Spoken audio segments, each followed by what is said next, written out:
ঢাকা বিশ্ববিদ্যালয়ের উপাচার্য অধ্যাপক ডক্টর এ মাকসুদ কামালকে বাংলাদেশ সহকারী হাই কমিশন বার্মিংহামের উদ্যোগে সংবর্ধনা দেওয়া হয়েছে।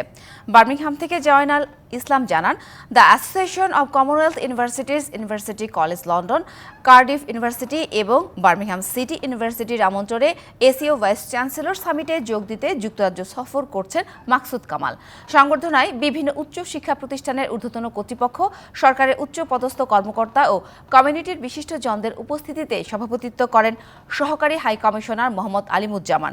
মিশনের প্রথম সচিব নাজমুস সাকিবের পরিচালনায় আরও বক্তব্য রাখেন বার্মিংহাম সিটি ইউনিভার্সিটির ভাইস চ্যান্সেলর অধ্যাপক doctor David Mba, West Midlands পুলিশের crime commissioner Simon Foster, councillor Abdul Jabbar, দূতাবাসের কাউন্সিলর সোনালী চন্দ সহ আরও অনেকে।